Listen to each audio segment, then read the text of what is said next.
میں اپنی دکانداری کروں تاکہ میرے مرید بن جائے، سنیت باہر میں جائے، میرے مرید تو ہو جائے لوگ، میرا دھندا زور پر چلے، میری واہ واہی ہو، میرے تماشے ہوں، میری شان ہو، میری بڑائیاں ہوں۔ اے سرکار مدینہ کے پیاروں، یہ پٹاخے بازی چاہے کسی موقع پر کرتے ہو، عرس ہو، شادی بیاہ ہو، بچے کی ولادت ہو، رمضان شریف کا مہینہ ہو، شب معراج، شب برات ہو، فرمایا گیا پٹاخہ بازی سب سے پہلے نمرودیوں نے شروع کیا۔ جب ابراہیم علیہ السلام کو آگ میں ڈالا گیا، آگ نے ان کا بال بھی باقا نہ کیا، تو تاریخ میں آتا ہے کہ اس وقت انہوں نے پٹاخے بنا بنا کر ابراہیم علیہ السلام پر پھینکنا شروع کیا ہے، باہر سے آگ کے گولے بنا بنا کر پھینکنا شروع کیا۔ ہمارے بزرگوں نے فرمایا پٹاخہ سب سے پہلے نمرودیوں نے بنایا، تو پٹاخے بازی کرنا یہ مسلمانوں کا کام نہیں ہے، امت محمدیہ کا کام نہیں ہے، نمرودیوں کا کام ہے۔ اب کئی پٹاخے بازی ہو، اے سنیو بتاؤ تم وہاں جاؤ گے؟ ہرگز مت جانا، ایک دن پہلے جا کر فاتحہ پڑھ کے چلے آنا، 2 دن بعد جا کر فاتحہ پڑھ لینا، اللہ کے ولی ناراض نہیں ہوں گے، تم سے خوشی ہوں گے، انشاءاللہ خوشی ہوں گے۔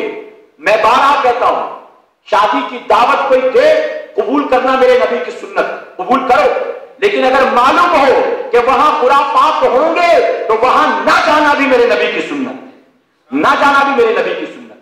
تم تو باقاعدہ جاتے ہو، اس کے موقع پہ بیٹھ کے تماشے دیکھتے ہو، ناچ دیکھتے ہو لڑکیوں کے، معاذ اللہ مرد عورت کے قوالی کے مقابلے دیکھتے ہو، پیسے لٹاتے ہو، شرم نہیں آتی؟ ہم مسجد کے لیے مانگتے ہیں تو 1 روپیہ نکالنا جان پر بناتی، کسی نے جیب میں 100 روپے کی نوٹ بھر رکھی ہو، لیکن مانگا جائے مسجد تعمیر ہو رہی کچھ مدد کرے، جمعہ کے دن مانگا جائے تو جیب میں ہاتھ ڈالنے کے بعد ٹٹول کر باقاعدہ 10 کی نوٹ باہر نکلتی، ایسا لگتا اس وقت انگلیوں کو آنکھیں لگ جاتی ہیں، کہیں غلطی سے 100 کی نوٹ نہ آ جائے، شرما حضوری میں وہی دینا پڑے گا، تو اس لیے باقاعدہ ٹٹول کر 10 روپے کی نوٹ نکالتا ہے، 100 کی 100 نوٹ تھی، اس کے بیچ سے ایک 10 کی نوٹ نکالتا ہے۔ ہوتا کہ نہیں ہوتا؟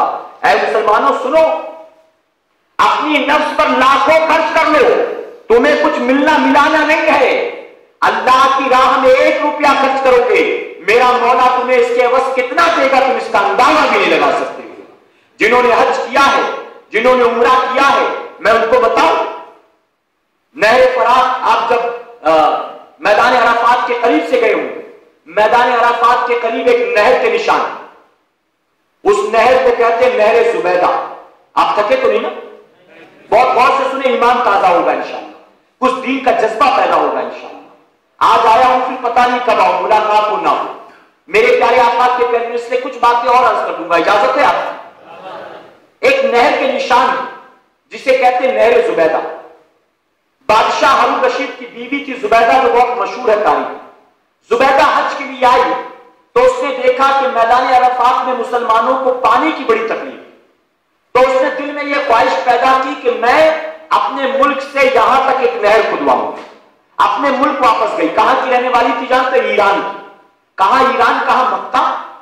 وہاں جا کر اس نے اپنے بڑے بڑے انجینئرز کو بلانے کے بعد اس نے کہا میری تمنا ہے کہ میں اپنے شہر سے لے کر میدان عرفات تک ایک نہر کھدواؤں۔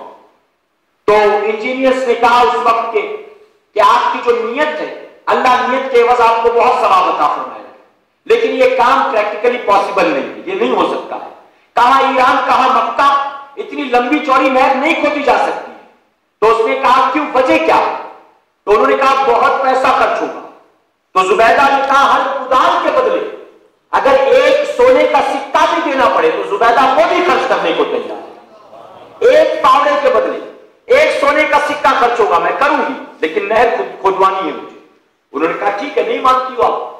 اب ان لوگوں نے کیلکولیشن کرنا شروع کیا، حساب کتاب لگایا، آئے، پورے راستے کا معائنہ کیا، جائزہ لیا، نقشہ بنایا، اسٹیمیٹ نکالا، سب حساب کتاب کرنے کے بعد پہنچے، لے جا کر دیا، یہ دیکھو نقشہ، یہ بجٹ، آپ دیکھ لو اس کو۔ زبیدہ نے لیا، فائل کھولا نہیں، پیپر پڑھے نہیں، لے کر آئی دریائے نیل کے پاس، اور آنے کے بعد زبیدہ نے وہ پورا پیپر پھاڑ کر دریائے نیل میں ڈالا، اور ڈالنے کے بعد اس نے کہا اے اللہ، میرے ملک سے لے کر میدان عرفات تک نہر بنانے میں کتنا خرچ ہوگا، زبیدہ اس کا حساب نہیں لینا چاہتی، بس اس نیت کے ساتھ کہ قیامت کے دن مولا تو زبیدہ کے بھی حساب مت لے۔ قیامت کے دن مولا تو زبیدہ کا بھی حساب مت لینا۔ اللہ اکبر! کیا ہم میں کوئی ایسا ہے جس کے دل میں بھی جذبہ ہو کہ مولا تو نے مجھے لاکھوں دیا ہے، آج اگر تیری راہ میں مانگا گیا تو میں بھی دیتا ہوں۔ اے مسلمانوں، 10-20 روپے نہیں، اگر لاکھوں بھی خرچ کر دو تو یہ مت سمجھنا کہ میں نے دے کے بہت کمال کر دیا، بلکہ دینے کے بعد یہی نیت رکھا کرو مولا تو قبول کر لے گا تو اس میں تیرا احسان ہو جائے گا۔ تیرا احسان، یہ اللہ کا گھر، یہ مسجد میں نے پچھلے سال بھی اعلان کیا تھا زیر تعمیر ہے، ابھی بھی دیکھتا ہوں کہ زیر تعمیر ہے، کچھ کام ابھی بھی چل رہا ہے۔ اللہ توفیق دے، آپ بڑھ چڑھ کر حصہ لیں، جتنا ممکن ہو جس طرح کی ذمہ داری مالی طور پر مدد کرنا چاہتے ہیں مالی طور پر مدد کریں۔ اگر ہو سکتا ہے آپ سیمنٹ کی ذمہ داری لیں، ریتی کی ذمہ داری لیں، اینٹوں کی ذمہ داری لیں، جو کچھ بن سکے آپ لوگوں، آپ جو ہے ذمہ داران سے ملاقات کریں، اپنے طور پر تعاون کریں، بتائیں کریں گے انشاءاللہ۔ اللہ کے گھر میں آپ خوب خرچ کرو۔ اے مسلمانوں، اپنی نفس پر جتنا خرچ کرو گے قیامت کے دن اللہ کی بارگاہ میں حساب دینا ہوگا۔ اللہ کی راہ میں جتنا خرچ کرو گے اللہ قیامت کے دن حساب نہیں لے گا۔ اور جان کر یہ گھر اس کا ہے جو خود کسی گھر کا محتاج نہیں، اس کو کسی گھر کی ضرورت نہیں، لیکن اگر ہم بناتے ہیں تو اس کے عوض اللہ ہمیں ہی انعام عطا فرمائے گا۔ اور ہم نے اپنا گھر، بامبے میں بہت سے لوگ ہیں، تو ایک ساتھی ملے، انہوں نے کہا میں نے باندرا ویسٹ میں 1.25 کروڑ کا فلیٹ لیا ہے اور میں نے 20 لاکھ کا اس کا انٹیریئر کروایا۔ 20 لاکھ! اب آپ سوچیں 1.25 کروڑ کا فلیٹ لے کر 20 لاکھ کا انٹیریئر کرانے والا کتنا دولت مند ہو، لیکن اسی سے مسجد کے بارے میں مانگا جائے تو 1100 روپے دیتا ہے۔ 1100! میں نے کہا میرے بھائی یہ 1100 بھی رکھ لے، ہو سکتا ہے گھر کے اندر ایک اور بلب لگ جائے، ہو سکتا ہے ایک اور اچھا خوبصورت چائنا سے بلب لا کر تو لگا دے، رکھ لے، اس کو تیرے کام آئے گا۔ ایسے ایسے لوگ ہیں میرے پیارے آقا کے پہلوان، اپنا گھر کروڑوں خرچ کر لو، اس کو قیامت کے لیے 1 روپیہ نہیں ملے گا، لیکن رب تبارک تعالیٰ نے فرمایا جو میرے گھر کے لیے 1 اینٹ دے گا میرا وعدہ میں اس کو جنت میں محل عطا فرماؤں۔ جانتے وقت کے بادشاہ نے اعلان کیا کہ میں اپنی ریاست میں ایک مسجد بنانے والا ہوں، لیکن مجھے اس مسجد کے لیے کسی کی مدد کی ضرورت نہیں، یہ مسجد پورا میرے پیسے کا ہو۔ اس نے اعلان کیا، اب مسجد تعمیر ہونے لگی۔ ایک غریب لکڑہارے نے فضیلت سن رکھی تھی کہ 1 اینٹ بھی جو مسجد میں دے گا اللہ اس کو محل عطا فرمائے گا۔ اس کی تمنا تھی کہ میں 1 اینٹ تو دے دوں کم سے کم، لیکن بادشاہ نے پہرے بٹھا رکھے تھے، کوئی کچھ نہیں دے گا۔ ایک دن رہا نہ گیا بیچارے سے، گیا جنگل میں دن بھر لکڑی کاٹی، کاٹنے کے بعد شام کو بازار میں بیچا، اور بیچنے کے بعد جو مال لگا اس سے، جو مال ہاتھ لگا اس سے اینٹیں خریدی۔ اینٹیں خریدی، اس کا ایک بندل باندھا، کاندھے پر رکھا اور رکھ کر چل پڑا۔ مسجد جہاں تعمیر ہو رہی تھی، جہاں مسجد کے بننے کے لیے اینٹیں رکھی تھی، وہیں قریب سے گزرا اور جان بوجھ کر اینٹوں کے پاس پہنچتے ہی لڑکھڑا کے گر گیا۔ اپنی ساری اینٹیں بھی ملا دی۔ سپاہیوں نے گرفتار کر لیا، کہا چل تو اپنی اینٹیں اٹھا، بہت ہوشیار بنتا ہے تو نے اس میں اینٹیں گرائی کہ اپنی اینٹیں اٹھا۔ اس نے ساری اینٹیں اٹھا لی، ایک چھوڑ دیا، چلا گیا۔ بادشاہ رات کو سویا تو اس نے دیکھا جنت میں ایک عالیشان محل اور اس محل کے دروازے پر بادشاہ کا نام لکھا ہوا ہے۔ کوئی کہنے والا کہہ رہا ہے تو نے اللہ کا گھر تعمیر کیا اس لیے اللہ نے تجھ کو جنت کا محل عطا فرمایا ہے۔ اب بادشاہ مزے سے اپنے محل میں گھوم رہا تھا، اچانک نظر پڑی اس کے محل کے پڑوس میں بالکل ویسا ہی ایک اور شاندار محل موجود تھا۔ حیرت ہوئی، کہا یہ کس کا؟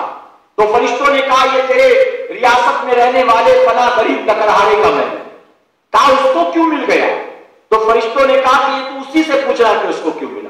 صبح دربار لگا، آنکھ کھلی دربار لگا تو اس نے کہا لکڑہارے کو بلاؤ۔ بلایا گیا، اس سے کہا کہ میں نے اللہ کا گھر تعمیر کیا اس لیے اللہ نے مجھ کو جنت کا محل دیا، تو بتا تجھے اللہ نے جنت کا محل کیوں دیا؟ اس نے کہا جان کی امان ہو تو بیان کروں۔ بادشاہ نے کہا ٹھیک ہے، تجھے کوئی سزا نہیں دوں گا، بتا تجھے جنت کا محل کیوں ملا؟ بادشاہ کو اس نے سارا معاملہ بیان کر دیا، اور کہا کہ میں نے ایک اینٹ چونکہ اس اینٹ میں ملا دی تھی اس لیے میرے مولا نے مجھ کو بھی جنت کا محل عطا فرمایا۔ تو اے مسلمانوں، آپ جیب سے 10 روپیہ، 100 روپیہ، 500 روپیہ، 1000 روپیہ جو بن پڑے اللہ کی راہ میں دو، بس یہ سوچ کر اس سے 10 اینٹیں آ جائیں گی، 20 اینٹیں آ جائیں گی، میرے مولا کے خزانے میں کوئی کمی نہیں، میں اللہ کے گھر کے تعمیر میں مدد کروں گا، اللہ دنیا اور آخرت میں میری مدد فرمائے گا۔ تو تعمیر میں مدد کریں گے انشاءاللہ۔ میرے پیارے آقا کے پہلوانوں بھی میں کہیں گیا تھا، وہاں میں نے اعلان کیا تو تقریباً 25,000 روپے وہیں پر جمع ہو گئے، 25,000 روپے وہیں جمع ہو گئے۔ اور میں نے کہا کہ لوگ اجتماع سننے آتے ہیں، لوگ چیک بک لے کر اور کیش لے کر نہیں آتے، اجتماع سننے تو یوں آتے ہیں نا لوگ، تو میں نے کہا کہ یہ خالی ہاتھ آئے تھے تو 25,000 جمع ہو گیا الحمدللہ، اب دینے کی نیت سے آؤ گے تو دیکھتا ہوں کتنا دو گے۔ پھر میں نے کہا میں تو جاتا ہوں لیکن میں امید کرتا ہوں آپ میرے جانے کے بعد بھی دیں گے۔ تو یہاں بھی میں جانتا ہوں اجتماع میں شامل ہونے کے لیے آئے ہیں، مال دولت لے کر نہیں آئے، لیکن جانے کے بعد ضرور مدد کی نیت سے لوٹ کر آؤ گے انشاءاللہ، آؤ گے انشاءاللہ۔ میرے پیارے آقا کے پیغمبروں خواجہ غریب نواز رضی اللہ عنہ، آپ دین کی تبلیغ کے لیے ہندوستان کی سرزمین پر تشریف لائے تھے، آپ نے دین کی تبلیغ فرمائی۔ اب میں اپنی گفتگو کو یہی مکمل کرتا ہوں، میرا موضوع ابھی مکمل نہیں ہے انشاءاللہ۔ آپ جانتے ہیں کہ ماہ شعبان میں جو اعلیٰ گاؤں کی سرزمین پر ہمارا سالانہ اجتماع ہوتا ہے، اس اجتماع میں انشاءاللہ خواجہ غریب نواز کے مزید فرامین دینی خدمات وہاں انشاءاللہ بیان کروں گا، چونکہ وہاں جو بزرگ آرام فرما رہی ہیں وہ بھی اسی سلسلے کے بزرگ ہیں، اس لیے سلسلہ چشتیہ کے حوالے سے اور خواجہ غریب نواز کے خدمات کے حوالے سے انشاءاللہ ہم وہاں مزید گفتگو سماعت فرمائیں گے۔ وقت بہت زیادہ ہو گیا، آپ صبر کے ساتھ اطمینان و سکون کے ساتھ بیٹھے رہے۔ اللہ رب العزت آپ سب کو جزائے خیر عطا فرمائے، اللہ ہمیں آپ کو سب کو کہنے سننے سے زیادہ عمل کی توفیق عطا فرمائے۔ میرے پیارے آقا کے پیروانوں، آپ اطمینان سے بیٹھے رہیں۔ اب کمیٹی کی طرف سے انشاءاللہ گلپوشی وغیرہ کا اہتمام ہے، وہ بھی کیا جائے گا، اور ساتھ ہی جب آپ صلاۃ والسلام دعا کے بعد آخر میں جائیں، پیچھے مکتب طیبہ آپ کی خدمت میں حاضر ہے۔ مکتب طیبہ پر حیات سلطان الہند خواجہ غریب نواز امیر سبیل دعوت اسلامی کی لکھی یہ کتاب ہندی میں آپ کے لیے یہاں ہم لے کر آئے ہیں۔ اس کو مولانا شاکر علی نوری صاحب نے لکھا ہے، حیات خواجہ غریب نواز۔ آپ مکتب سے اسے حاصل کریں۔ مسلم کی 6 حقوق، خواتین کے واقعات اور جشن عید میلاد النبی صلی اللہ علیہ وسلم، یہ کتابیں ہندی میں خاص کر آپ کے لیے مکتب پر آپ کی خدمت میں حاضر ہیں، آپ حاصل کریں۔ امیر سبیل دعوت اسلامی کے بیانات کی MP3 بھی والیوم 1 to 20 مکتب طیبہ پر منظر عام پر آ چکی ہے۔ آپ جاتے جاتے مکتب طیبہ سے کوئی نہ کوئی امیر سبیل دعوت اسلامی کے بیان کی MP3 بھی حاصل کرنے کی کوشش کریں۔ بلبل باغ مدینہ کی نعت مبارکہ کی آڈیو CD اور MP3 بھی مکتب پر موجود ہے، آپ اسے بھی حاصل کرنے کی کوشش کریں۔ اللہ رب العزت ہمیں آپ کو سب کو کہنے سننے سے زیادہ عمل کرنے کی توفیق عطا فرمائے۔ درمیان گفتگو مجھ سے جانے انجانے میں کسی طرح کی غلطی خامی رہ گئی، اللہ رب العزت میری گناہوں کو معاف فرمائے اور ہماری محفل کو قیامت کے دن ہمارے لیے، ہمارے ماں باپ کے لیے بخشش اور نجات کا ذریعہ بنائے۔ وما علینا الا البلاغ۔ السلام علیکم۔